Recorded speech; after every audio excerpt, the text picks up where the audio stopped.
Nahum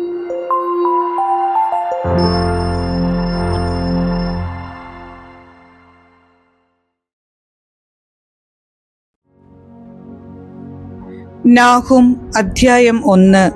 നിനവേയുടെ മേൽ വിധി. നിനവേയെ സംബന്ധിച്ചുള്ള പ്രവചനം.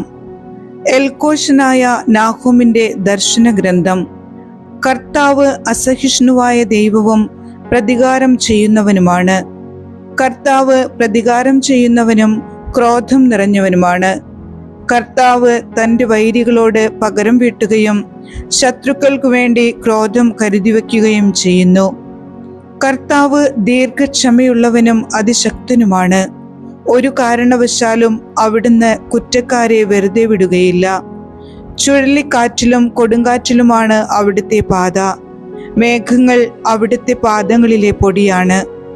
അവിടുന്ന് കടലിനെ ശാസിക്കുകയും വറ്റിച്ചു കളയുകയും ചെയ്യുന്നു.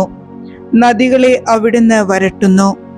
ബാഷാനും കാർമലും ഉണങ്ങുകയും ലബനോനിലെ പുഷ്പങ്ങൾ വാടുകയും ചെയ്യുന്നു. പർവ്വതങ്ങൾ അവിടുത്തെ മുൻപിൽ പ്രകമ്പനം കൊള്ളുന്നു. മലകൾ ഉരുകിപ്പോകുന്നു. ഭൂമിയും ലോകവും അതിലുള്ളതൊക്കെയും അവിടുത്തെ മുൻപിൽ ശൂന്യമായി തീരുന്നു. അവിടുത്തെ രോഷത്തിനു മുൻപിൽ നിലകൊള്ളാൻ ആർക്കു കഴിയും? അവിടുത്തെ കോപാഗ്നി ആർക്ക് സഹിക്കാനാവും? അഗ്നി പോലെ അവിടുത്തെ ക്രോധം വർഷിക്കപ്പെടുന്നു.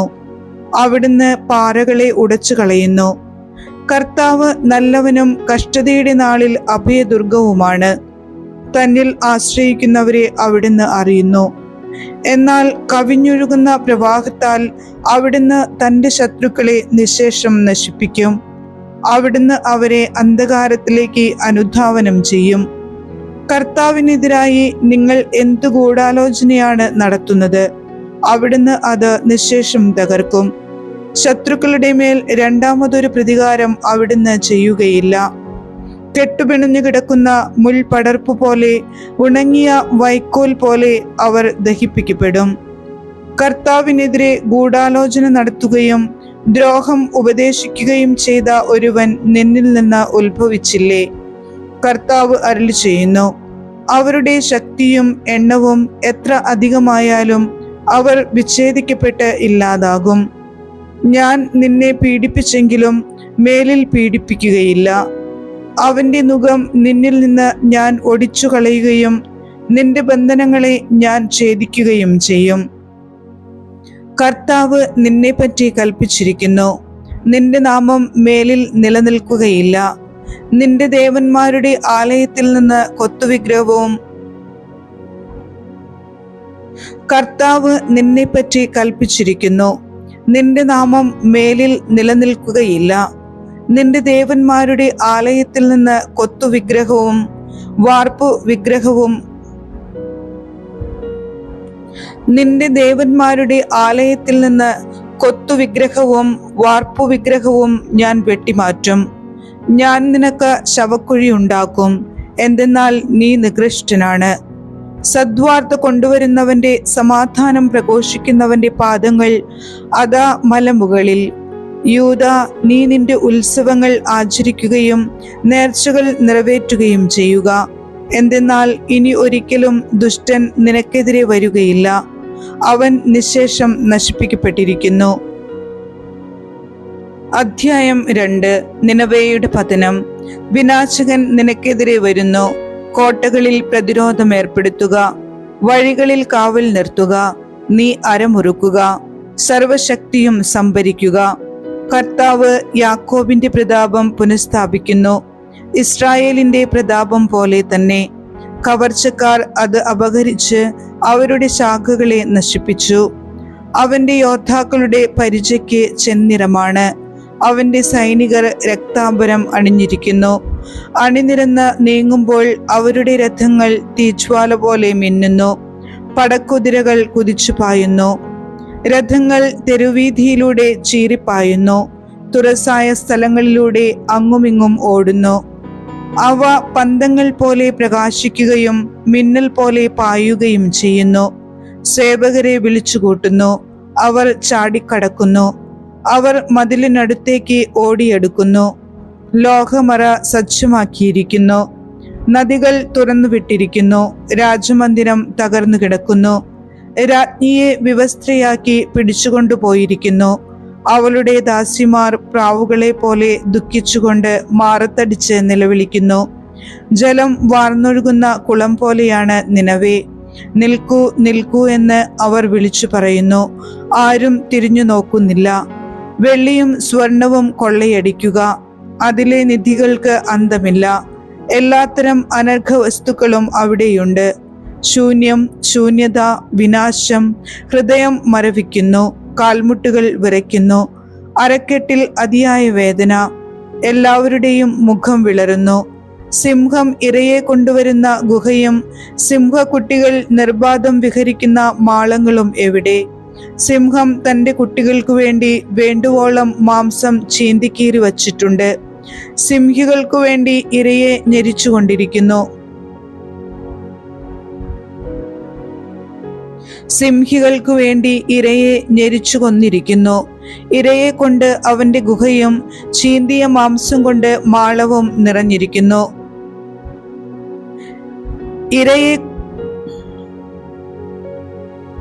സിംഹികൾക്കു വേണ്ടി ഇരയെ ഞെരിച്ചു കൊന്നിരിക്കുന്നു.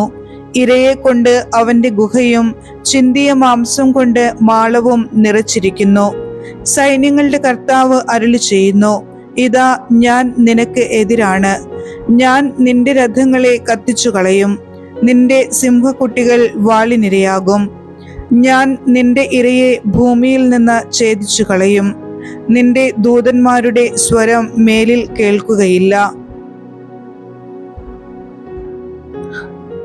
അധ്യായം 3. നിനവേയുടെ അക്രമങ്ങൾ. രക്തപങ്കിലമായ നഗരത്തിന് ഹാ കഷ്ടം! വ്യാജവും കൊള്ളയും കൊണ്ട് അത് നിറഞ്ഞിരിക്കുന്നു. അവിടെ നിന്ന് കവർച്ച ഒഴിയുകയില്ല. ചമ്മട്ടിയുടെ ശബ്ദം, ചക്രങ്ങളുടെ ഇരമ്പൽ, കുതിരകളുടെ കുളമ്പടി, രഥങ്ങളുടെ മുഴക്കം. കുതിക്കുന്ന കുതിരപ്പടയാളികൾ, ജ്വലിക്കുന്ന വാൾ, തിളങ്ങുന്ന കുന്തം.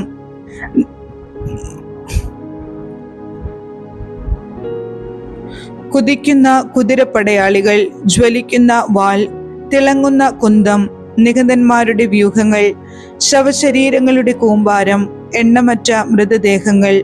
അവർ അവയെ ചവിട്ടി കടന്നു പോകുന്നു. വേശ്യാവൃത്തി കൊണ്ട് ജനതകളെയും വശീകരണ ശക്തി കൊണ്ട് രാജ്യങ്ങളെയും വഞ്ചിച്ച മോഹിനിയും മാരകവശ്യതയുള്ളവളുമായ വേശ്യയുടെ എണ്ണമറ്റ വേശ്യാവൃത്തികൾ നിമിത്തമാണിതെല്ലാം സംഭവിച്ചത്. സൈന്യങ്ങളുടെ കർത്താവ് അരുളി ചെയ്യുന്നു, ഇതാ ഞാൻ നിനക്ക് എതിരാണ്. ഞാൻ നിന്റെ വസ്ത്രം മുഖത്തോളം ഉയർത്തി ജനതകൾക്ക് നിന്റെ നഗ്നത കാണിച്ചു കൊടുക്കും. രാജ്യങ്ങൾ നിന്റെ ലജ്ജ ദർശിക്കാൻ ഇടവരുത്തും. ഞാൻ നിന്റെ മേൽ ചെളി വാരിയെറിയും. ഞാൻ നിന്നോട് വെറുപ്പോടെ പെരുമാറുകയും നിന്നെ നിന്ദാവിഷയമാക്കുകയും ചെയ്യും. നിന്നെ കാണുന്ന എല്ലാവരും നിന്നെ വിട്ടകന്ന് ഇപ്രകാരം പറയും, നിനവേ ശൂന്യമായിരിക്കുന്നു. അവളെ ചൊല്ലി ആരു വിലപിക്കും? അവൾക്ക് വേണ്ടി ഞാൻ എവിടെ നിന്ന് ആശ്വാസകരെ കണ്ടുപിടിക്കും? നൈലിനരികെ സ്ഥിതി ചെയ്തിരുന്ന തേബസിനേക്കാൾ ശ്രേഷ്ഠയാണോ നീ? അവൾ വെള്ളത്താൽ ചുറ്റപ്പെട്ടിരിക്കുന്നു. കടൽ അവൾക്ക് കോട്ടയും വെള്ളം അവൾക്ക് മതിലും ആയിരുന്നു. എത്യോപ്യ അവളുടെ ശക്തിയായിരുന്നു. ഈജിപ്തും അവൾക്ക് അതിരറ്റ ശക്തി പകർന്നു. പുത്യരും എത്യോപ്യ അവളുടെ ശക്തിയായിരുന്നു. ഈജിപ്തും അവൾക്ക് അതിരറ്റ ശക്തി പകർന്നു. പുത്യരും ലിബിയാക്കാരും അവളുടെ സഹായകരായിരുന്നു. എന്നിട്ടും അവൾ തടവിലാക്കപ്പെട്ട് അടിമത്തത്തിലാണ്ടു. വഴിക്കവലകളിൽ വച്ച് അവളുടെ കുഞ്ഞുങ്ങൾ നിലത്തടിച്ച് കൊല്ലപ്പെട്ടു. അവളുടെ സമുന്നതന്മാർക്കു വേണ്ടി അവർ നറുക്കിട്ടു. അവളുടെ പ്രമുഖന്മാരെയെല്ലാം അവർ ചങ്ങലയിൽ ബന്ധിച്ചു. അങ്ങനെ നീയും ലഹരി പിടിച്ച് ഉന്മത്തയും പരിഭ്രാന്തിയുമാകും. ശത്രുക്കളിൽ നിന്ന് നീ അഭയം അന്വേഷിക്കും. നിന്റെ കോട്ടകൾ പാകമായ ആദിഫലങ്ങൾ പേറുന്ന അത്തിവൃക്ഷങ്ങൾ പോലെയാകും. കുലുക്കിയാൽ അവ ഭോക്താവിൻ്റെ വായിൽ തന്നെ പതിക്കും. നിന്റെ സൈന്യം സ്ത്രീകളെ പോലെയാണ്. നിന്റെ ദേശത്തിന്റെ കവാടങ്ങൾ ശത്രുക്കൾക്കായി മലർക്കെ തുറന്നിരിക്കുന്നു. അഗ്നി നിന്റെ ഓടാമ്പലുകളെ വിഴുങ്ങിയിരിക്കുന്നു. ഉപരോധത്തിനു വേണ്ടി വെള്ളം കോരുക, കോട്ടകളെ ബലപ്പെടുത്തുക. ചെളിയിലിറങ്ങി കളിമണ്ണ് ചവിട്ടിക്കുഴച്ച് ഇഷ്ടികയുണ്ടാക്കുക. അവിടെ അഗ്നി നിന്നെ വിഴുങ്ങും, വാൾ നിന്നെ വിച്ഛേദിക്കും. വെട്ടുകിളി പോലെ അത് നിന്നെ സംഹരിക്കും. വെട്ടുകിളിയെ പോലെ പെരുകുക, വിട്ടിലിനെ പോലെ വർദ്ധിക്കുക. ആകാശത്തിലെ നക്ഷത്രങ്ങളെക്കാൾ അധികമായി നീ നിന്റെ വ്യാപാരികളെ വർദ്ധിപ്പിച്ചു. വെട്ടുകിളി ചിറകു വിരിച്ച് പറന്നകലുന്നു. ആകാശത്തിലെ നക്ഷത്രങ്ങളെക്കാൾ അധികമായി നീ നിന്റെ വ്യാപാരികളെ വർദ്ധിപ്പിച്ചു. വെട്ടുകിളി ചിറകു വിരിച്ച് പറന്നകലുന്നു. നിന്റെ പ്രഭുക്കന്മാർ വിട്ടിലുകളെ പോലെയും നിന്റെ സൈന്യാധിപന്മാർ ശീതകാലത്ത് വേലിയിൽ പറന്നുകൂടുന്ന വെട്ടുകിളി പറ്റങ്ങൾ പോലെയുമാണ്. സൂര്യൻ ഉദിക്കുമ്പോൾ അവ പറന്നു പോകുന്നു. അവ എവിടെയാണെന്ന് ആരും അറിയുന്നില്ല. അസീറിയ രാജാവേ, നിന്റെ ഇടയന്മാർ ഉറങ്ങുന്നു, നിന്റെ പ്രഭുക്കന്മാർ മയങ്ങുന്നു. ഒരുമിച്ചു കൂട്ടാൻ ആരുമില്ലാതെ നിന്റെ ജനം മലകളിൽ ചിതറിക്കപ്പെട്ടിരിക്കുന്നു. നിന്റെ ക്ഷതത്തിന് ശമനമില്ല, നിന്റെ മുറിവ് മാരകമാണ്. നിന്നെക്കുറിച്ച് കേൾക്കുന്നവരെല്ലാം കൈകൊട്ടിച്ചിരിക്കും. നിന്റെ ഒടുങ്ങാത്ത ദ്രോഹം ഏൽക്കാത്തത് ആർക്കാണ്?